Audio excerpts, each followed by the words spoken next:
So Dawn Trail has been out for about a month now, officially anyways. And from what I've been seeing from the community is that, and I kind of feel the same myself a little bit, Dark Knight's kind of feeling a little underwhelming to play right now in terms of feel. I think in performance wise it's doing pretty good. I mean, all the tanks seem pretty even. But in terms of feel, it's kind of been lowered. And it feels like as the expansions go on, we lose more and more abilities. Xenos just put out a video from his stream where he talks about changes for Dark Knight. But instead of going on to that video and talking about how if I like or dislike his changes or what I think is good or what I think is bad, I want to talk more inward and talk about how I would change Dark Knight myself, and I extend it to you guys how you guys would rework Dark Knight. So this is going to be a how Cutman reworks Dark Knight to have a different playstyle. And how I'm going to do it is I'm going to do a combination of every iteration of Dark Knight that we have from Heaven's Word to Dawn Trail. I want to combine every aspect together so it evolves upon itself instead of feeling like, oh, it's just Warrior again. So starting from level 1, we're going to maintain its 1-2-3 combo.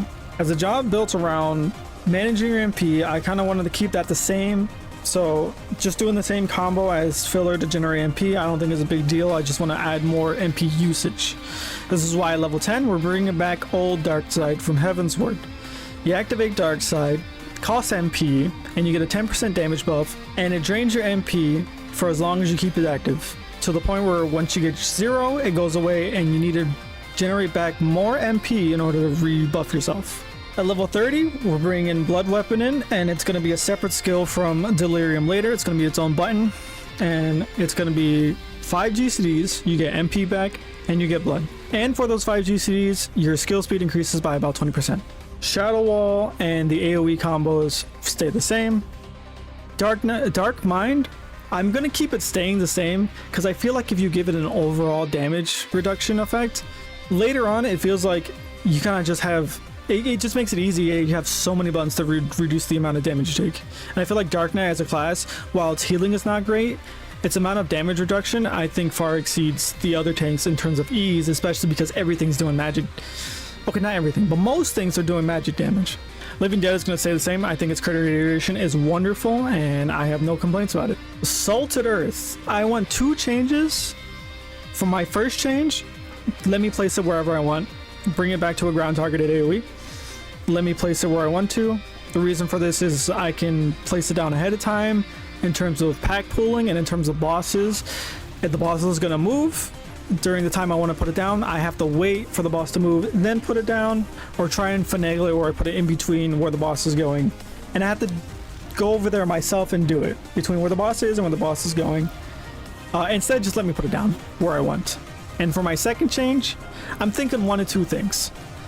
We extend the duration from 15 seconds to 30 seconds, or 2, later on we get a trait where it gives us blood per tick of damage on Salted Earth. The reason I want this change is because I want Salted Earth to feel a little bit more impactful, a little bit more like I actually care about where I place my Salted Earth, aside from wanting to use Salt and Darkness later.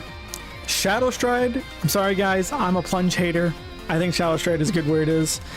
And it's not because I had an issue with using plunge or it was too difficult for me. It was I just didn't like pressing it. I didn't like forcing my gap closer to do damage. If I were to change Shadow Strides, it'd be a little bit of an animation change. Instead of disappearing and reappearing with like little shadowy feet, my entire body turns black while dashing, and then when I reappear, the black goes away. Abyssal Drain and Carbon Spit are going to stay relatively the same, except Carbon Spit will have a heal attached to it, a decent heal. I'd say like a 500 to 600 potency heal attached to it. For Blood Spiller and Quietus and that range, just a heal on hit. With these two having a heal on hit, dungeons will just feel a lot more manageable. And I think with just these 2 changes, it will probably make the healing like on par with Paladin and Gunbreaker, maybe a little bit more. One of the things the Dark Knight struggles in dungeons is how much they need to be babysat by the healer, as opposed to the other tanks that kind of just can go on their own without them. Let's bring Dark Knight a little more in line, and I think adding a heal onto Blood Spiller and Quietus is pretty much going to fill that line.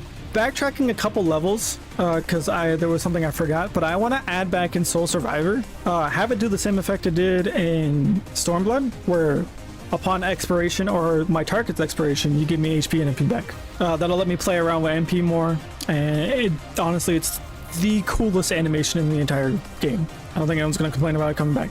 At level 66, we're going to have Dark Missionary. We're going to bump down from 76 to 66. I think no one will complain about this change. We want it sooner, especially for stuff like ultimates. I think it's really good. We're going to move it back. Delirium is going to stay the same, but it's going to add 5 more charges to Blood Weapon up to a maximum of 10. So you activate Blood Weapon, maybe you attack for a bit, Delirium, you get 5 more charges. Maybe you're up to 8 now. The Blackest Night is going to stay the same. Not entirely. We're going to add 10 more seconds. I say to stay the same, but I'm changing it. We're going to bump it up to 10 seconds. And upon expiration, you get the MP back if it doesn't break. It does not give a Dark Art stack. It'll just give the MP back. This is so you don't start off with like an extra Dark Art stack at the start of a fight, because people would want to do that. And honestly, I like the pulls to keep going. I don't want to wait. And then from there, we get our Floods of Shadow and Edge of Shadow buffs. We get those buffs. With the removal of Dark Missionary to a lower level, we're kind of not really getting much at these levels, but it's not so bad because we get Living Shadow at level 80. Level 80 is going to replace Dark Arts in terms of costing MP. It's going to summon the Living Shadow. It's going to attack on its own while constantly draining your MP. But when you use specific moves, its next GCD, it'll use that move. So Blood Spiller, Quietus, Carve and Spit, Abyssal Drain, Shadowbringer, and Disesteem. When you use it, it'll use it. For coolness factors, I kind of want it that when you use it, it'll just immediately do it. It'll like skip whatever it's doing and just immediately use it. But I feel like that'd be a coding weirdness to it. But let's just say if it could be coded, I want that to happen. Just for like, because it's really cool when you and your partner do the exact same thing. From 81 to 90, Oblation is staying the same, Salted Earth is staying, or Salt and Darkness is staying the same, and Shadowbringers I'm bringing down to a 60-second cooldown. It's not going to be 2 charges, it's going to be 1 charge. You could up the potency on it to like make it match for later, but I just want it to be more relevant at 1 minute. Blood Spiller, Blood Spiller, Quietus, Shadowbringer, and Disesteem were all, also Carve and Spit and Abyssal Drain can only be used on the effect of Dark Side / Living Shadow. Just want to clarify that one as well. At 91 to 100 range, Shadow Vigil staying the same. The Delirium combo staying the same. I don't want to add too many buttons to Dark Knight. I think being able to fill this current set of buttons it has now without overfilling is a good idea.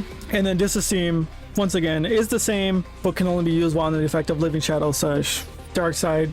And anytime he uses it, he'll use it at the exact same time you do. So with all these changes, the goal of Dark Knight is to pretty much upkeep Living Shadow for as long as possible with its constant MP drain. And so you don't get antsy with the amount of MP you're using, because when you go to 0, he disappears and you gotta get the MP back. And with the Living Shadow's long respawn time of 6 seconds of him coming out, it'll feel way more of a punishment than say, oh, I'm during my MP burst phase where I go up and down with MP, so it's not a big deal if I drop him. That's why the spawn time is still gonna be where it is. You'll still get the damage buff, without that Living Shadow damage for 6 seconds. It'll start to hurt, you know? So I feel like a nice combination of like every single like expansion building upon itself with Dark Knight would make the job more unique than how it kind of feels like Warrior-esque. But those are my changes for Dark Knight in terms of reworking it. I kind of want to hear what how you guys have changed, how you'd feel about my changes, if you like them or dislike them. Well, with that, we'll end it here. I do stream on Twitch. If you want to talk about Dark Knight changes and how you would change it, feel free to jump in. Well, that's enough plugging from me. Thank you guys very much for coming by and watching. Please like the video, comment, and I'll catch you guys whenever the next video is.